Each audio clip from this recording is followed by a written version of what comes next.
आप देख रहे हैं के न्यूज, खबरों का सारथी। नमस्कार, लाइव न्यूज में आप सभी का स्वागत है। मैं हूं आपके साथ गरिमा वाजपेयी। खबरों में आगे बढ़ेंगे उससे पहले एक नजर आज की हेडलाइंस पर डालते हैं। देश भर में आज मनाई जाएगी दीपावली, बाजारों में रौनक, वोकल फॉर लोकल अभियान का प्रभाव। प्रधानमंत्री नरेंद्र मोदी ने दीपावली पर देशवासियों को दी बधाई। सोशल मीडिया एक्स पर किया पोस्ट। ये पावन त्योहार हर व्यक्ति के जीवन में खुशियां लाए। पीएम मोदी आज गोवा के तट पर भारतीय नौसेना के जवानों के साथ दिवाली मनाएंगे। ऑपरेशन सिंदूर की सफलता का होगा जोरदार जश्न।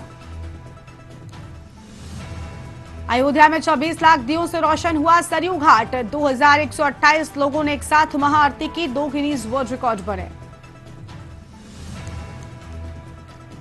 बिहार चुनाव को लेकर कांग्रेस की चौथी लिस्ट जारी। 6 उम्मीदवारों का ऐलान। अब तक 60 उम्मीदवारों का हुआ ऐलान। दिवाली से पहले दिल्ली में प्रदूषण बढ़ा, एयर क्वालिटी खराब। राजधानी में कोयला और लकड़ी नहीं जला सकेंगे। डीजल जनरेटर पर भी सीमित बैन। आप देख रहे हैं के न्यूज, खबरों का सारथी।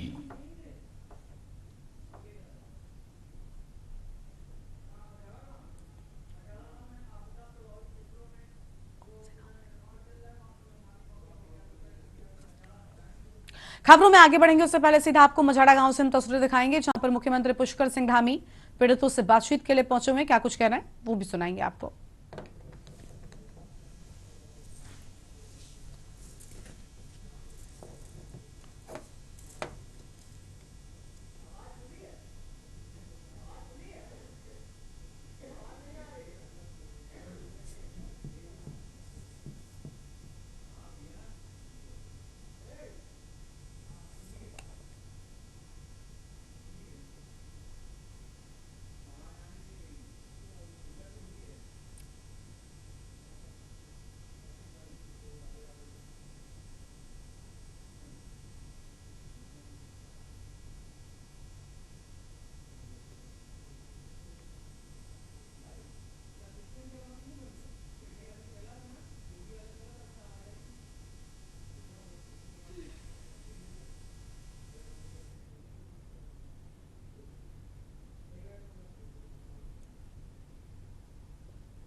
साहब, आज उपाय और आपदाग्रस्त क्षेत्र का जायजा लिया। आखिर में क्या दिशा निर्देश है? जिस स्थान पर हम लोग खड़े हैं, ये मजेड़ा और काली का क्षेत्र और आसपास के क्षेत्रों में पलेट समेत अनेक स्थानों पर बादल और पिछली बादल जो नदी है उससे और आसपास जो बादल फटे हैं और भारी लैंडस्लाइड और बारिश के कारण से यहाँ भरी हुई है इस क्षेत्र में और बड़ी जनहानि हुई है। मलबा आ गया है, नुकसान हो गया, हमारे यहाँ पुल चले गए, रोड चली गई और जनहानि हुई यहाँ पर बहुत असरस्त क्षेत्र है। और इस क्षेत्रों में चूँकि लगातार हम लोगों का प्रयास इस मौके पर पहुँचे, यहाँ के स्थानीय विधायक हैं, हमारे कैबिनेट मंत्री श्री गणेश ये पहले भी यहाँ पर आए थे और मुझे भी बताया था, क्योंकि ऐसे समय में सभी लोगों को राहत कार्य करना, पुनर्निर्माण करना और जल्दी से जो व्यवस्थाएं हों और आगे के लिए अच्छी तैयारी करना, ये हमारी प्राथमिक। और आज मैंने सभी अधिकारियों को निर्देशित भी किया है। सभी जो इस क्षेत्र के लोग हैं, हमारी माताएं हैं, बहनें हैं, बच्चे हैं, बुजुर्ग हैं, सभी से भेंट, सभी को हमने भरोसा दिया है कि हम हमारे प्रधानमंत्री जी के मार्गदर्शन में, उनके नेतृत्व में निश्चित रूप से सभी आपदा पीड़ितों को, आपदा प्रभावितों को हर संभव सहायता करेंगे कि उनका फिर से पुनर्वास हो सके, उनका जीवन फिर से पटरी पर आ जाए। चलो भैया बंद कर दो।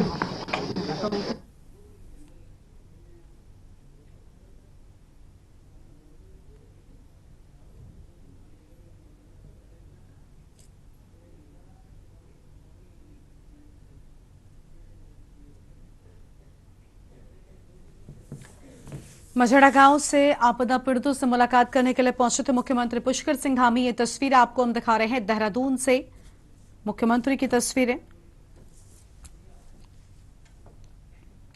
उत्तर प्रदेश के मुख्यमंत्री योगी आदित्यनाथ ने प्रदेशवासियों को दीपावली की हार्दिक शुभकामनाएं दी हैं। उन्होंने कहा कि ये पर्व सत्य, सनातन, सदाचार और सकारात्मकता के शाश्वत विजय का प्रतीक है।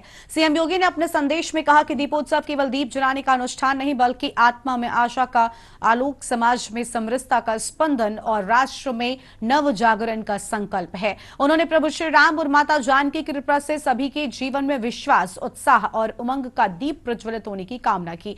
उन्होंने अपने संदेश का समापन जय जय सिया राम के उद्घोष के साथ किया।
लखनऊ से खबर है, जहां सीएम योगी आदित्यनाथ आज सफाई कर्मियों को उनकी ओर से तोहफा दिया गया। बड़ी जानकारी आपको बता दें, अयोध्या में सफाई कर्मचारियों को सीएम ने किया सम्मानित। नाविकों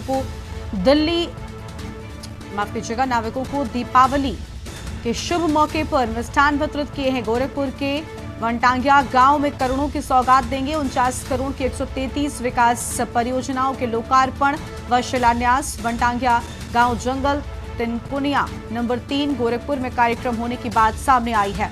बड़ी जानकारी आपको हम बता रहे हैं।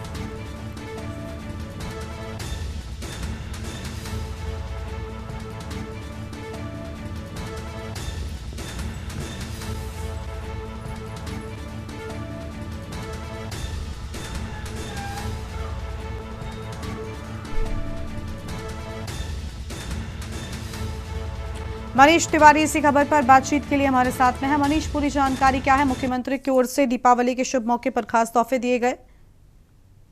जी बिल्कुल, जिस प्रकार से देखा जाए उत्तर प्रदेश के मुख्यमंत्री योगी आदित्यनाथ कल से ही अयोध्या में है और जिस प्रकार से दीप उत्सव उनके द्वारा मनाया गया और जिसको हम देखा जा सकता है बहुत काफी बड़ा पर्व था। पर्व के तहत पर्व के में जो पिछले रिकॉर्ड को भी तोड़ा गया, तो उसकी बात जो है आज सुबह जो है मुख्यमंत्री के द्वारा जो है वहाँ अयोध्या की जो सफाई कर्मचारी हैं जो पूरी तरीके से सफाई का काम देख रहे थे और साथ ही साथ जो नाव चलाने वाले नाविकों को जो है दीपावली के अवसर पर जो है मुख्यमंत्री के द्वारा जो है मिष्ठान मतलब मिठाई दी गई और तोहफे दिए गए। तो कह सकते हैं कि ये कार्यक्रम सुबह जो है 9:45 पे जो है मुख्यमंत्री के द्वारा जो है किया गया, जिसमें उनको सम्मानित किया गया, सफाई कर्मियों को और साथ ही नाविकों को जो नाव चलाते हैं उनको सम्मानित किया मुख्यमंत्री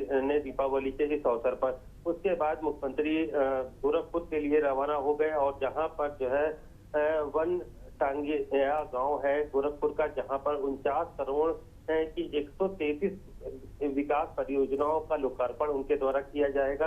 तो कहा जाए जिस प्रकार से दिवाली के मौके पर जो है मुख्यमंत्री लगातार सबको तोहफे देते जा रहे हैं। और आपने देखा होगा इस महीने जो है कई कई राज्य कर्मियों से लेकर के छात्र छात्राओं या महिलाओं को हर पहलू पर जो है मुख्यमंत्री के द्वारा जो है सम्मानित किया गया है। और दिवाली के मौके पर सभी को तोहफे के तौर पे कुछ न कुछ दिया जरूर गया है। तो ये कह सकते हैं कि जिस प्रकार से मुख्यमंत्री का जो विजन था उस विजन के अंतर्गत जो है दीपावली में हर एक व्यक्ति हर एक कर्मचारी को जो है ध्यान में रखते हुए पूरी योजनाएं तैयार की गई हैं। जी बहुत शुक्रिया मनीष आपका हमारे साथ जुड़ने के लिए और अहम जानकारी के लिए। और अब सीधा आपको सुनाएंगे प्रधानमंत्री नरेंद्र मोदी नौसेना के जवानों के साथ बातचीत में क्या कुछ कह रहे हैं। है ना, उनके बीच में दिवाली मनाने चला जाता हूं। आज आपके बीच आया।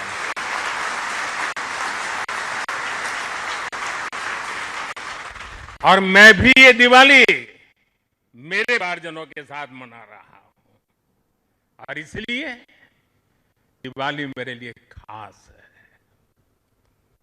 साथियों, जब आईएनएस विक्रांत को देश को सौंपा जा रहा था तो मैंने कहा था विक्रांत विशाल है, विराट है, विहंगम है, विक्रांत विशिष्ट है, विक्रांत विशेष भी है। विक्रांत केवल एक युद्धपोत नहीं है, ये 21वीं सदी के भारत के परिश्रम, प्रतिभा, प्रभाव और प्रतिबद्धता का प्रमाण है।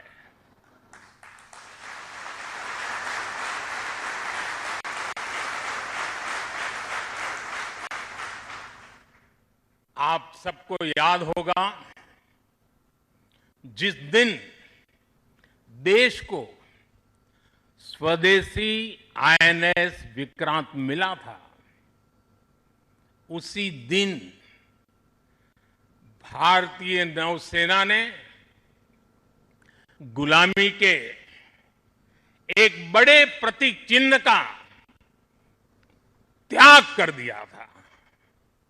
हमारी नेवी ने छत्रपति शिवाजी महाराज की प्रेरणा से नया ध्वज अपनाया था। छत्रपति शिवाजी महाराज की, छत्रपति शिवाजी महाराज की, छत्रपति शिवाजी महाराज की। साथियों, हमारा आईएनएस विक्रांत आज आत्मनिर्भर भारत और मेड इन इंडिया का बहुत बड़ा प्रतीक है। महासागर को चीरता हुआ स्वदेशी आईएनएस विक्रांत भारत की सैन्य क्षमता का प्रतिबिंब है। अभी कुछ ही महीने पहले हमने देखा है विक्रांत ने अपने नाम से ही पूरे पाकिस्तान की रातों की नींद उड़ा दी थी।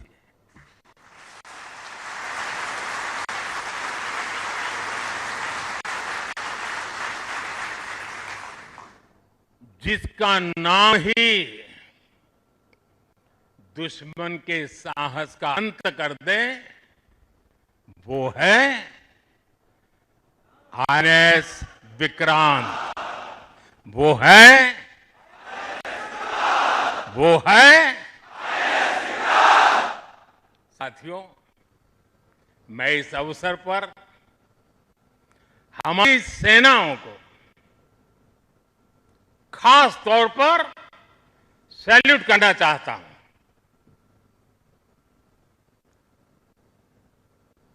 भारतीय नौसेना द्वारा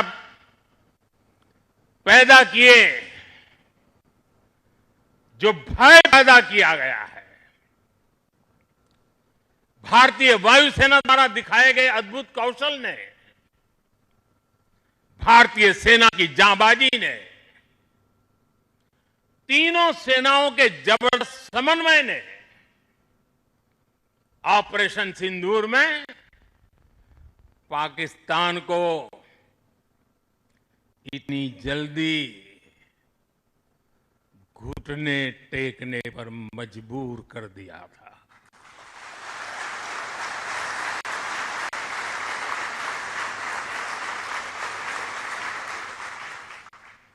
और इसलिए साथियों, आज मैं फिर एक बार आईएनएस विक्रांत की इस पवित्र सदना स्थली से, पराक्रमी स्थली से तीनों सेना के जाबाज जवानों को फिर एक बार सैल्यूट करता हूं। साथियों, जब दुश्मन सामने हो, जब युद्ध की आशंका हो, तब जिसके पास अपने दम पर लड़ाई लड़ने की ताकत हो, उसका पलड़ा हमेशा भारी रहता है। सेनाओं के सशक्त होने के लिए उनका आत्मनिर्भर होना बहुत आवश्यक है। ये वीर जवान इसी मिट्टी में पैदा हुए हैं, इसी मिट्टी में पले हैं। जिस मां की गोद से उन्होंने जन्म लिया है, वो मां भी इसी मिट्टी में पली बड़ी है। और इसलिए इस मिट्टी के लिए मरने के लिए,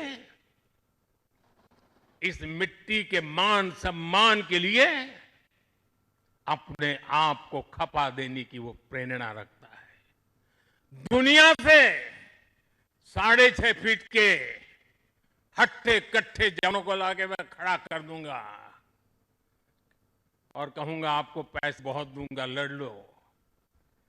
क्या वो आपकी तरह मरने के लिए तैयार होंगे? क्या आपकी तरह वो जान लगा देंगे? जो ताकत आपका भारतीय होने में है, जो ताकत आपका जीवन भारत की मिट्टी से जिस प्रकार से जुड़ा हुआ है, वैसे ही हमारा हर औजार, हमारा हर शस्त्र, हमारा हर पुर्जा जैसे जैसे भारतीय होता जाएगा, हमारी ताकत को 4 चांद लग जाएंगे। में गर्व है कि पिछले 1 दशक से हमारी सेना तेजी से आत्मनिर्भरता की ओर कदम बढ़ा रही है। हमारी सेनाओं ने हजारों ऐसे सामानों की लिस्ट बनाई और तय किया कि अब ये सामान बाहर से नहीं मंगवाया जाएगा। नतीजा ये हुआ कि सेना के लिए जरूरी ज्यादातर साजो सामान अब देश में ही तैयार होने लगा है। पिछले 11 वर्षों में हमारा डिफेंस प्रोडक्शन 3 गुना से ज्यादा हो गया है। पिछले साल तक रिकॉर्ड 1.5 लाख करोड़ रुपए से अधिक पहुंच गया है। मैं एक और उदाहरण देश को बताना चाहता हूं। 2014 से अब तक भारतीय शिपयार्ड से नौसेना को 40 से ज्यादा स्वदेशी युद्धपोत और पनडुब्बियां मिले हैं।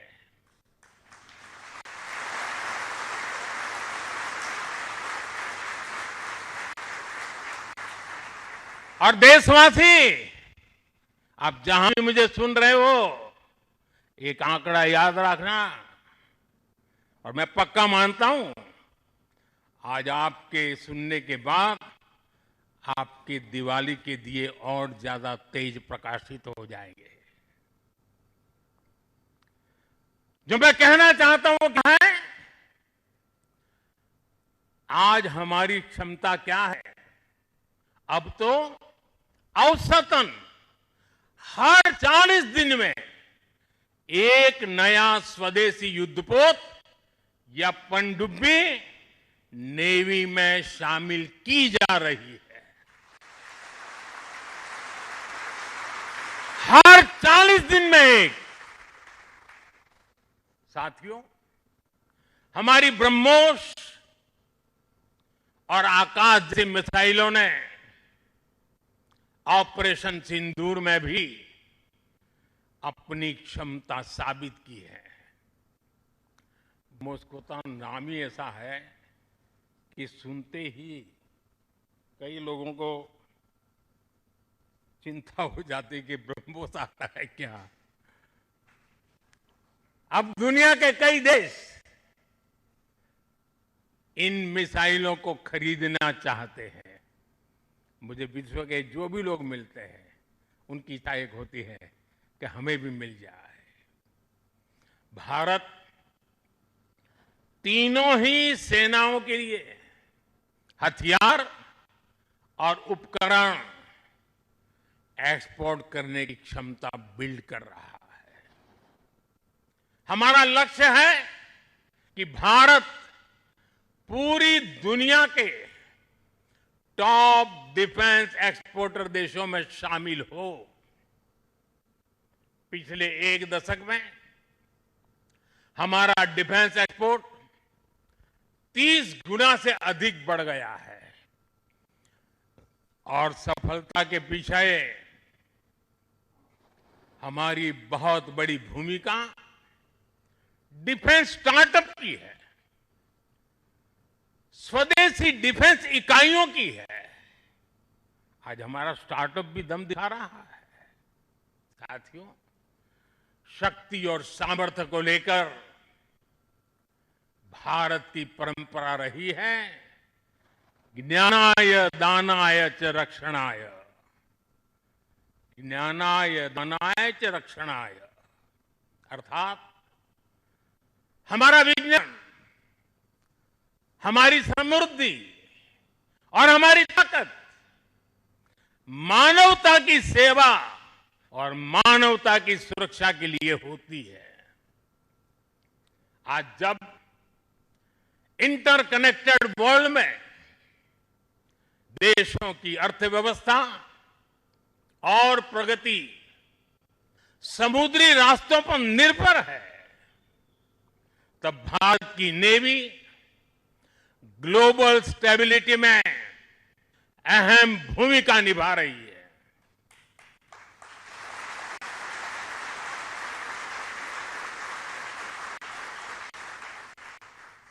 आज दुनिया की 66% ऑयल सप्लाई, दुनिया के 50% कंटेनर शिपमेंट हिंद महासागर से होकर गुजरते हैं। इन रूट्स की सुरक्षा में इंडियन नेवी भारतीय महासागर की गार्डियन की तरह तैनात है। साथियों, आप ये काम कर रहे हैं। इसके अलावा मिशन बेस्ड डिप्लॉयमेंट के जरिए, एंटी पायरेसी पेट्रोल के जरिए और मानवीय मदद वाले ऑपरेशंस के जरिए भारतीय नौसेना इस पूरे रीजन में ग्लोबल सिक्योरिटी पार्टनर की भूमिका निभाती है। साथियों, हमारे आइलैंड्स की सिक्योरिटी और इंटीग्रिटी में भी हमारी नेवी का बड़ा रोल है।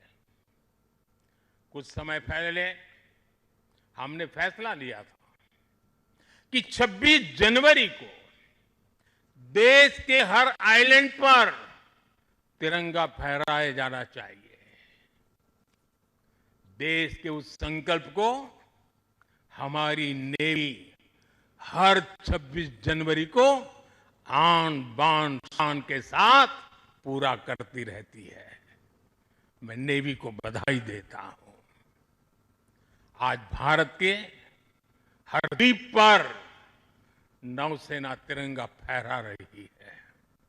साथियों, आज जब भारत तेजी से आगे बढ़ रहा है तो हम प्रयास कर रहे हैं कि भारत के साथ ग्लोबल साउथ के सभी देश भी तेजी से आगे बढ़े और इसके लिए हम महासागर मैरीटाइम विजन, उस पर हम तेज गति से काम कर रहे हैं। हम कई देशों के विकास में उनके पार्टनर बन रहे हैं और साथ ही अगर जरूरत पड़ती है तो हम धरती के किसी भी कोने में मानवीय मदद के लिए भी मौजूद रहते हैं। अफ्रीका से लेकर साउथ ईस्ट एशिया तक आपदा के समय, विपत्ति के समय दुनिया भारत को विश्व बंधु के रूप में देखती है।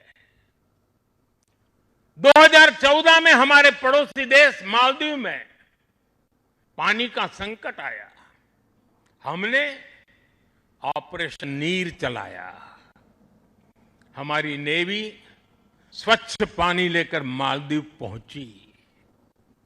2017 में श्रीलंका में बाढ़ की विभीषिका आई। भारत ने सबसे पहले मदद का हाथ लंबाया। 2018 में इंडोनेशिया में सुनामी की तबाही आई। आप सुन रहे थे प्रधानमंत्री नरेंद्र मोदी को, जिनकी ओर से हम बातें कही हैं। छोटे से ब्रेक के लिए आप रुकते हैं, जल्द लौटेंगे। आप देख रहे हैं के न्यूज, खबरों का सारथी। के न्यूज, खबरों का सारथी। ब्रेक के बाद आप सभी का स्वागत है। आगे बढ़ते हैं खबरों की ओर और रायबरेली से खबर है, जहां पर दर्दनाक सड़क हादसे में 2 की मौत होने की बात सामने आई है। आमने सामने 2 तेज रफ्तार बाइक्स में भिड़ंत हो गई। बड़ी जानकारी आपको हम बता रहे हैं और दोनों युवकों की मौके पर ही दर्दनाक मौत की बात सामने आई है। आमने सामने से भिड़ंत, दोनों युवकों की मौके पर ही दर्दनाक मौत। महिला समेत 2 लोग गंभीर रूप से घायल हुए। आपस में भिड़ी 2 बाइक्स के उड़े पर खचे। पुलिस ने दोनों शवों को पोस्टमार्टम के लिए भेजा। घायलों को इलाज के लिए पहुंचवाया अस्पताल। जगतपुर थाने के मनोहरगंज के पास हुआ हादसा।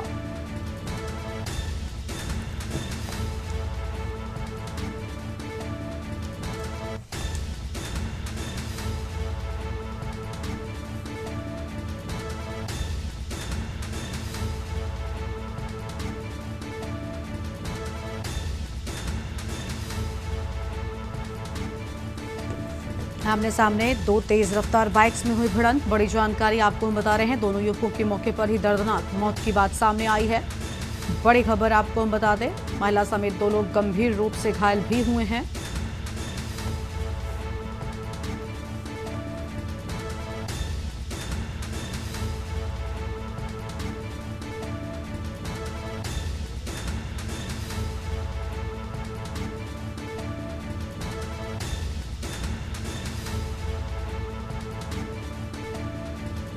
जगतपुर के थाने के मनोहरगंज के पास हुआ हादसा। रायबरेली से खबर, दर्दनाक सड़क हादसे में 2 की मौत।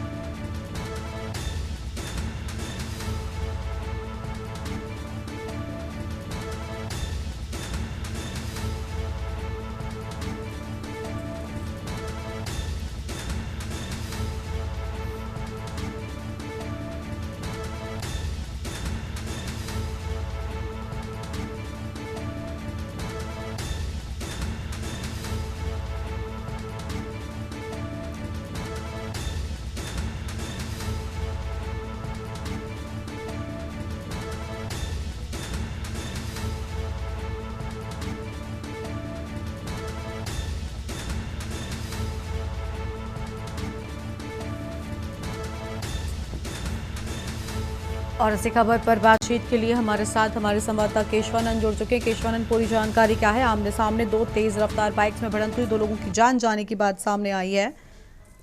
देखिए, पूरा मामला रायबरेली जिले के जगतपुर थाना क्षेत्र के मनोहरगंज गांव के पास का है, जहां पे तेज रफ्तार दो बाइक आमने सामने टक्कर हो गई, जिसमें 2 युवकों की मौके पर ही मौत हो गई। वहीं 2 महिलाएं भी इस बाइक में सवार थी, जो गंभीर रूप से घायल हो गई, जिन्हें आनन फानन में जो है पुलिस के माध्यम से जो है एम्बुलेंस के माध्यम से सीएचसी पहुंचाया गया, जहाँ उनकी हालत नाजुक देखते हुए जिला अस्पताल के रेफर कर दिया गया है।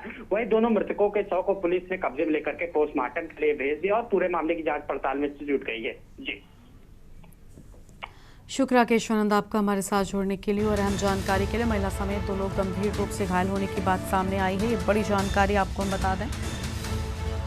पुलिस ने दोनों शवों को पोस्टमार्टम के लिए भेजा।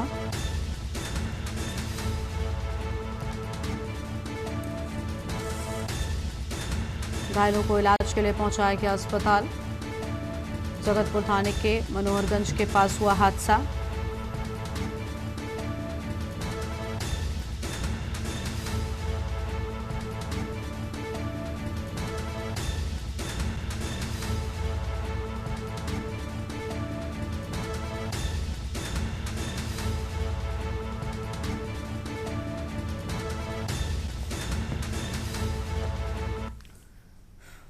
बुलंदशहर से बड़ी जानकारी, जहां पर टेम्पो और बस में टक्कर, टेम्पो चालक सहित 5 लोगों की घायल होने की बात सामने आई है। बड़ी जानकारी आपको हम बता दें, घायलों ने एम्बुलेंस बुलाकर पासू को भेजा। घायलों को एम्बुलेंस में पासू भेजा गया। स्थिति गंभीर देखकर हायर सेंटर रेफर किए जाने की बात सामने आई है।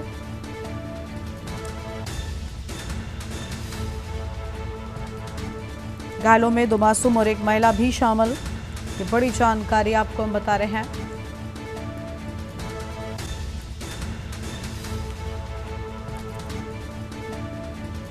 सूचना पाकर पहुंची पुलिस कर रही हादसे की जांच पड़ताल। अहम खबर आपको हम बता दें,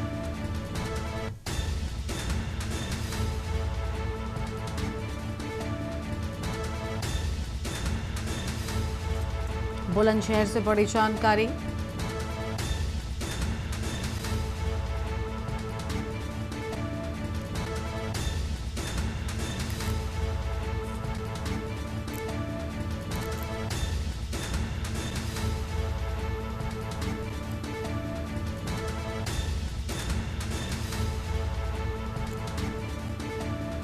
घायलों की गंभीर स्थिति देखकर हायर सेंटर रेफर किए जाने की बात सामने आई है।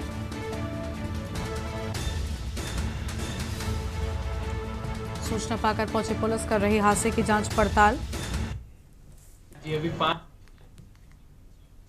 ये ऐसा बताया जा रहा है कि बस और टेम्पो की कोई भिड़ंत हो गई थी, उसमें से ये बच्चे आए और सारे सीरियस हैं।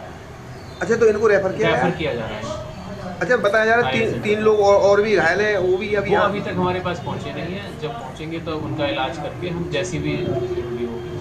अच्छा, लेकिन फिलहाल इन लोगों को गंभीर हालत देखते हुए आपने रेफर कर दिया है। कहाँ के लिए रेफर किया है? ये मेडिकल के लिए रेफर किया। ये जैसे मतलब एक्सीडेंट हुआ है बस और टेम्पो से। कितने लोग घायल हैं टेम्पो में? सर जी, अभी तो हम लेकर जा रहे हैं। अभी देखिए, अभी आ रहे हैं बाई चांस। कितने लोग थे टेम्पो में?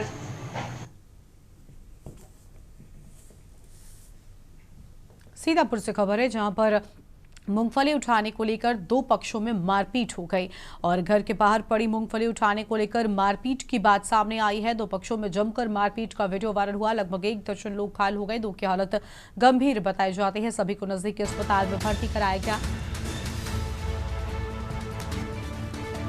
पुलिस मामले की जांच पड़ताल में जुटी हुई है। थाना रामेश क्षेत्र के तेलियानी गांव का पूरा मामला सामने आया है। बड़ी खबर आपको हम बता दें,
आगे बढ़ते हैं खबरों की ओर। अगली बड़ी जानकारी आपको कानपुर से बताते हैं, जहां पर कमला नेहरू पार्क के पास लगी आग, संदिग्ध परिस्थितियों में 2 कारें जलकर राख हो गई। मौके पर फैली अफरा तफरी, लोगों में दहशत। आग लगने के कारणों का नहीं चला पता। ये बड़ी जानकारी आपको हम बता रहे हैं। आग लगने के कारणों का पता नहीं चल सका।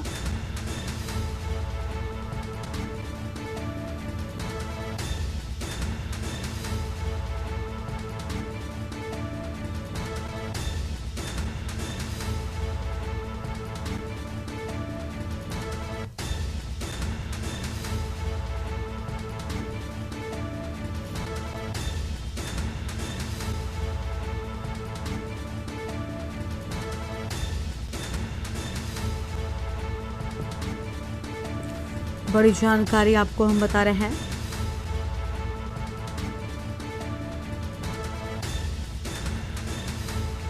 कानपुर से खबर, कमला नेहरू पार्क के पास लगी भीषण आग, संदिग्ध परिस्थितियों में 2 कारें जलकर राख हुई। अहम जानकारी आपको हम बता रहे हैं।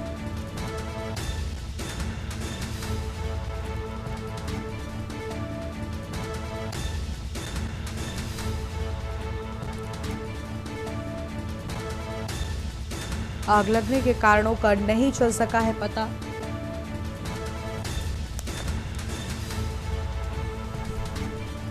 सूचना मिलते ही मौके पर पहुंची फायर ब्रिगेड की टीम।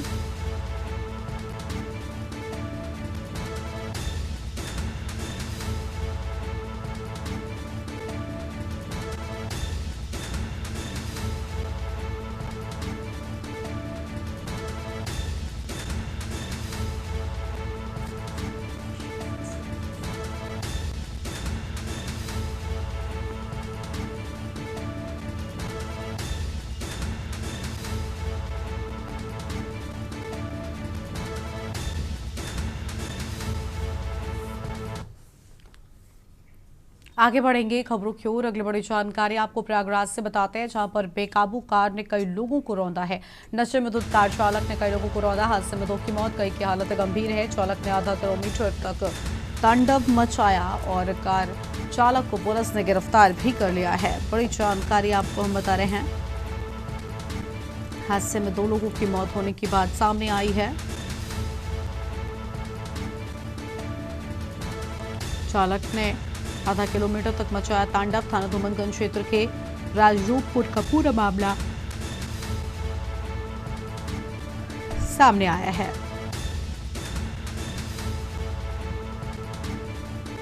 बड़ी खबर आपको हम बता रहे हैं। कार चालक को पुलिस ने किया गिरफ्तार।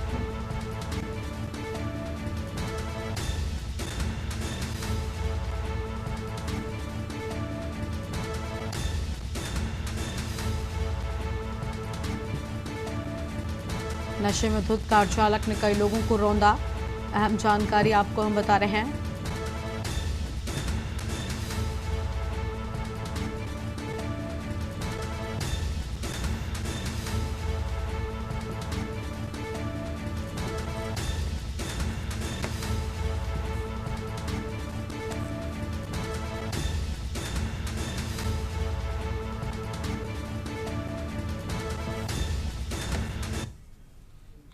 आगे बढ़ते हैं खबरों की ओर। अगली बड़ी खबर हरदोई से, जहां पर युवती से अभद्र व्यवहार करने वाला आरोपी गिरफ्तार। काशीराम वाली गली में युवती से की थी अभद्रता और पुलिस ने महज 2 घंटे में युवक को गिरफ्तार किया। शहर कोतवाली क्षेत्र का पूरा मामला सामने आया है। बड़ी जानकारी आपको बता दें, हरदोई से खबर, पुलिस को मिली बड़ी सफलता। गैंगस्टर विकास का हरदोई पुलिस की मुठभेड़ हुई।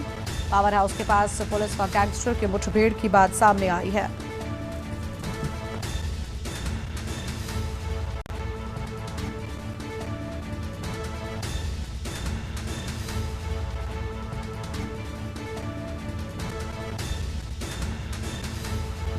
काशीराम वाली गली में युवती से की थी युवक ने अभद्रता। बड़ी खबर आपको हम बता रहे हैं।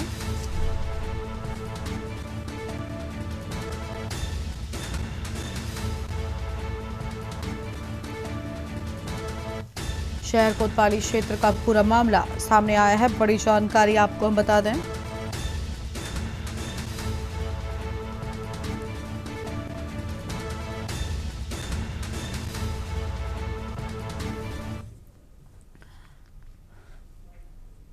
आज दिनांक 19 अक्टूबर 2025 को सोशल मीडिया के माध्यम से एक वीडियो प्राप्त हुआ, जिसमें थाना कोतवाली शहर क्षेत्र के सिनेमा चौराहे के निकट काशीराम वाली गली में एक व्यक्ति द्वारा एक युवती के साथ अभद्रता एवं अमर्यादित व्यवहार किया जा रहा था।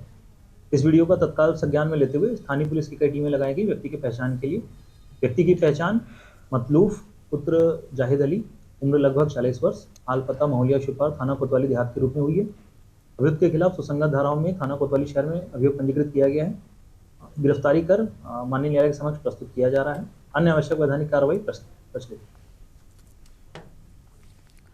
अगली बड़ी खबर आपको हम रायबरेली से बताते हैं, जहां पर भ्रष्टाचार की भेंट चढ़ा रेलवे ओवरब्रिज। 1 माह पहले ओवरब्रिज की हुई थी मरम्मत।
हरदोई से खबर है, जहां पुलिस को मिली बड़ी सफलता। गैंगस्टर विकास व हरदोई पुलिस की मुठभेड़ हुई। पावर हाउस के पास पुलिस व गैंगस्टर की मुठभेड़ की बात सामने आई है और गैंगस्टर विकास पर 25,000 का इनाम घोषित था। गैंगस्टर एक्ट के सहित लगभग 19 मुकदमे थे पंजीकृत। विकास गैंग बनाकर लूट की घटनाओं को देता था अंजाम। गैंगस्टर के पास अवैध शस्त्र व जिंदा कारतूस बरामद हुए हैं।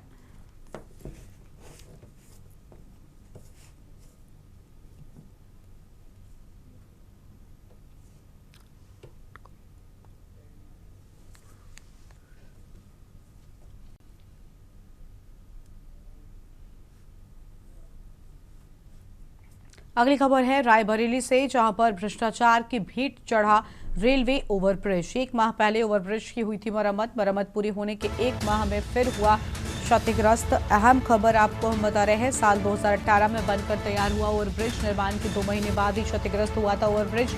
लालगंज पालिका क्षेत्र में बादा बहराइच NH 232 का पूरा मामला सामने आया है।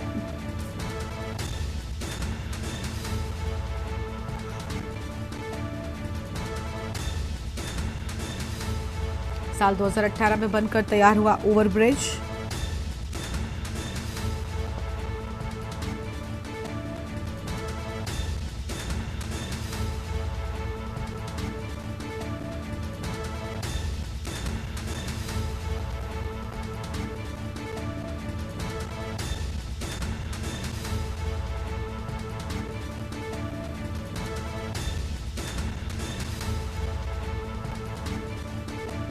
अहम खबर आपको हम बता रहे हैं,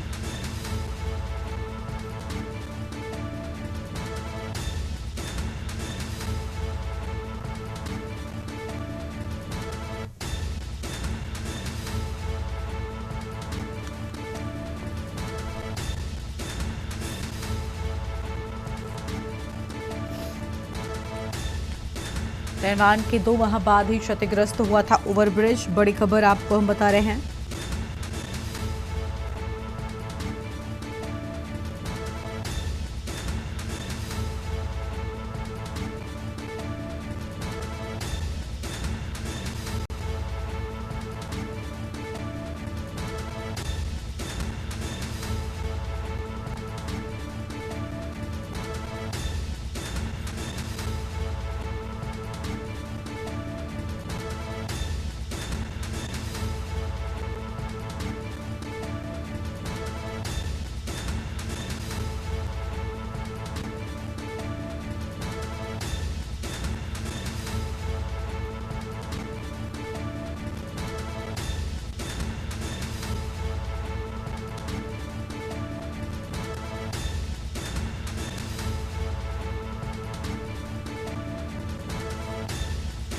भ्रष्टाचार के भेंट चढ़ा ओवरब्रिज। केशवानंद शुक्ला हमारे साथ में जुड़ चुके हैं। केशवानंद, पूरी जानकारी क्या है? एक बार पहले ओवरब्रिज की मरम्मत हुई थी और एक बार फिर से हालत बेहद खराब नजर आ रही है। पूरी जानकारी क्या है आपके पास में? देखिए, पूरा मामला रायबरेली जिले के लालगंज कस्बा क्षेत्र के बांदा बहराइच हाईवे NH 232 का है, जो कि ये 2018 में ये बन करके तैयार हुआ था ओवरब्रिज। और प्रधानमंत्री नरेंद्र मोदी जो है रायबरेली खुद पहुंचे थे और इसका जो है उद्घाटन किए थे। उसके बाद देखा गया कि ये जो पुल था वो 2-3 महीने चला मात्र, और उसके बाद ये पुल पूरी तरह से बंद हो गया, क्योंकि देखा गया पुल बनने के बाद ही ये खराब हो गया था, जिसके बाद कार्यदायी संस्था पे जो है इस पे लिखा पढ़ी की गई। लेकिन लगभग 5 साल ये ओवरब्रिज बंद पड़ा रहा। उसके बाद रायबरेली सांसद राहुल गांधी ने इस पूरे मामले को लेकर के अनुश्रवण समिति की बैठक में जो है आला अधिकारियों से इस पे बात की, लिखा पढ़ी की, जिसके बाद देखा गया इस पुल में जो है निर्माण कार्य किया गया। और अभी तकरीबन 1 महीने पहले ये पुल 5 साल बंद होने के बाद 1 महीने पहले इस ओवरब्रिज में आना जाना शुरुआत हुआ, क्योंकि राहुल गांधी पूरे मामले को लेकर के लगातार जो है कागजी कार्रवाई कर रहे थे और आला अधिकारियों से जो है बातचीत कर रहे थे, ताकि इसमें जो बाईपास है ये बन करके तैयार हो जाए और रायबरेली वासियों को इसकी सुविधा मिल सके। लेकिन 5 साल बाद ये ओवरब्रिज चालू होता है और 1 महीने पहले ही ये बन करके चालू हुआ था। उसके बाद अब देखा गया कि फिर इसमें जो है जो मरम्मत कार्य हुआ था उसमें भ्रष्टाचार जो है साफ झलकता हुआ नजर आया है। ये ओवरब्रिज में फिर दरारें आना शुरू हो गई हैं, जिससे लगातार देखा जा रहा है कि इस ओवरब्रिज में भ्रष्टाचार किया गया है। वहीं टोल को लेकर के भी कई बार जो ये बाईपास पे जो टोल जुड़ा हुआ है उसको भी लेकर के लोगों ने कई बार विरोध किया, लेकिन लगातार जो है टोल भी लिया जा रहा। तो कहीं ना कहीं इस पूरे ओवरब्रिज में जो है भ्रष्टाचार झलक करके नजर आया। हालांकि इस पूरे मामले को लेकर के प्रशासन जो है निगरानी रखे हुए है और जल्दी कार्रवाई की बात कह रही है। जी, बहुत शुक्रिया आपका हमारे साथ जुड़ने के लिए और अहम जानकारी के लिए। केशवानंद, मरम्मत पूरी होने के 1 माह बाद फिर क्षतिग्रस्त होने की बात सामने आई है। ये बड़ी खबर आपको हम बता रहे हैं। साल 2018 में बनकर तैयार हुआ था ओवरब्रिज। बड़ी खबर आपको हम बता रहे हैं।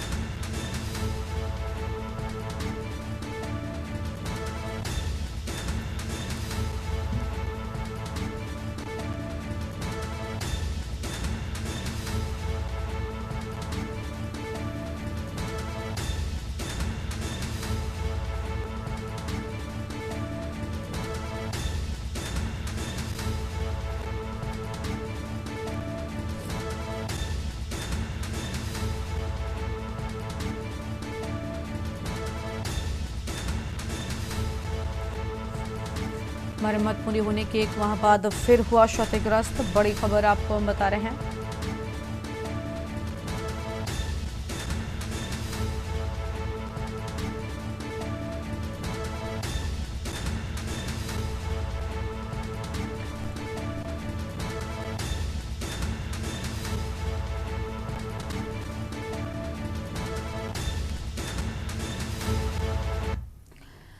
इस बुलेटिन में इतना ही, लेकिन चलते चलते आपको सुनाएंगे मटोकिया गांव पहुंचे मुख्यमंत्री योगी आदित्यनाथ क्या कुछ कह रहे हैं।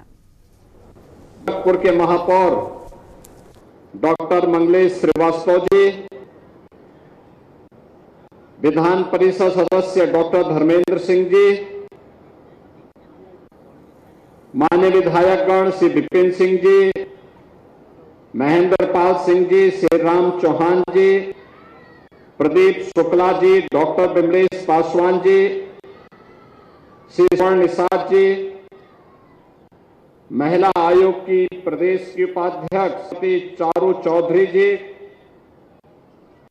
क्षेत्रीय अध्यक्ष श्री सहजानंद राय जी, जिलाध्यक्ष जनार्दन जी,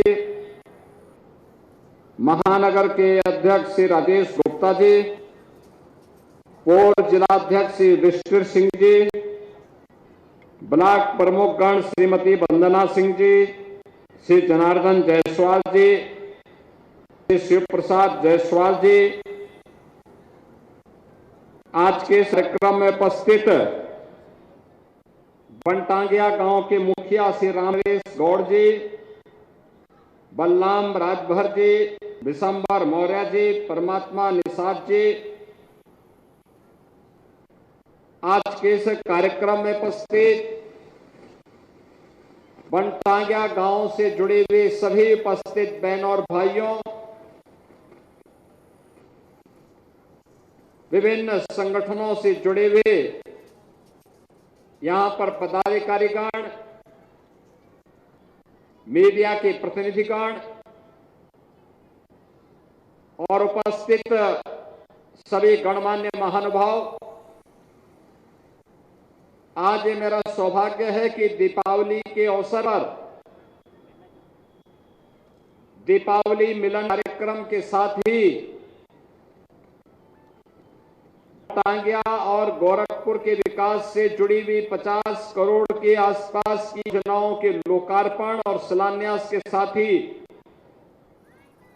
आप सबके साथ दीपावली की बधाई और शुभेच्छा आपको प्रदान करने का यह अवसर मुझे प्राप्त हुआ है। इस अवसर पर आप सभी को और पूरे प्रदेशवासियों को मैं दीपावली की हृदय से बधाई देता हूं। दीपावली का यह उत्साह और उमंग हम सबके जीवन में अनंत काल बना रहे, इसके लिए अपनी मंगलमय शुभकामनाएं भी व्यक्त करता हूं। आप देख रहे हैं के न्यूज, खबरों का सार।